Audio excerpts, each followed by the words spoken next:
प्रणिपात। इस वीडियो को देखने के बाद कई हिंदुओं के दिल पर चोट लगने वाली है। दरअसल इन्होंने भारत के बारे में एक ऐसी बात बता दी है जो सरकार आज तक हमसे छुपा रही थी। इस आदमी का नाम है जेरेमी वेड और ये एक बायोलॉजिस्ट है जो कि अलग अलग देश में जाकर वहां के वाटर क्रिएचर्स पर स्टडी करते हैं, उन पर रिसर्च करते हैं।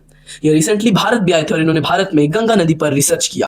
जब इन्होंने गंगा नदी के पानी पर टेस्टिंग की तो पाया कि गंगा नदी के पानी में फीकल कॉलिफॉर्म बैक्टीरिया है, यानी कि ह्यूमन वेस्ट, बेसिकली पॉटी। उन्होंने बताया कि अगर आपको पानी पीना है तो पानी में इसका लेवल 0 होना चाहिए और नहाया भी तभी जा सकता है जब पानी में इसका लेवल 500 से कम हो, वो भी हर ml वाटर में। और पता है गंगा नदी में इसका लेवल कितना था?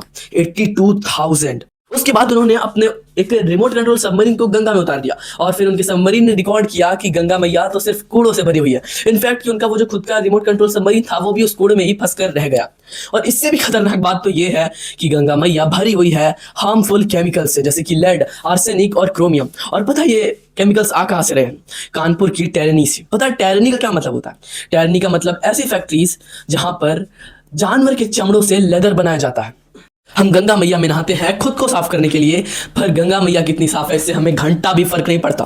और जब हमें कोई फर्क नहीं पड़ रहा है तो सरकार को क्या मतलब होगा?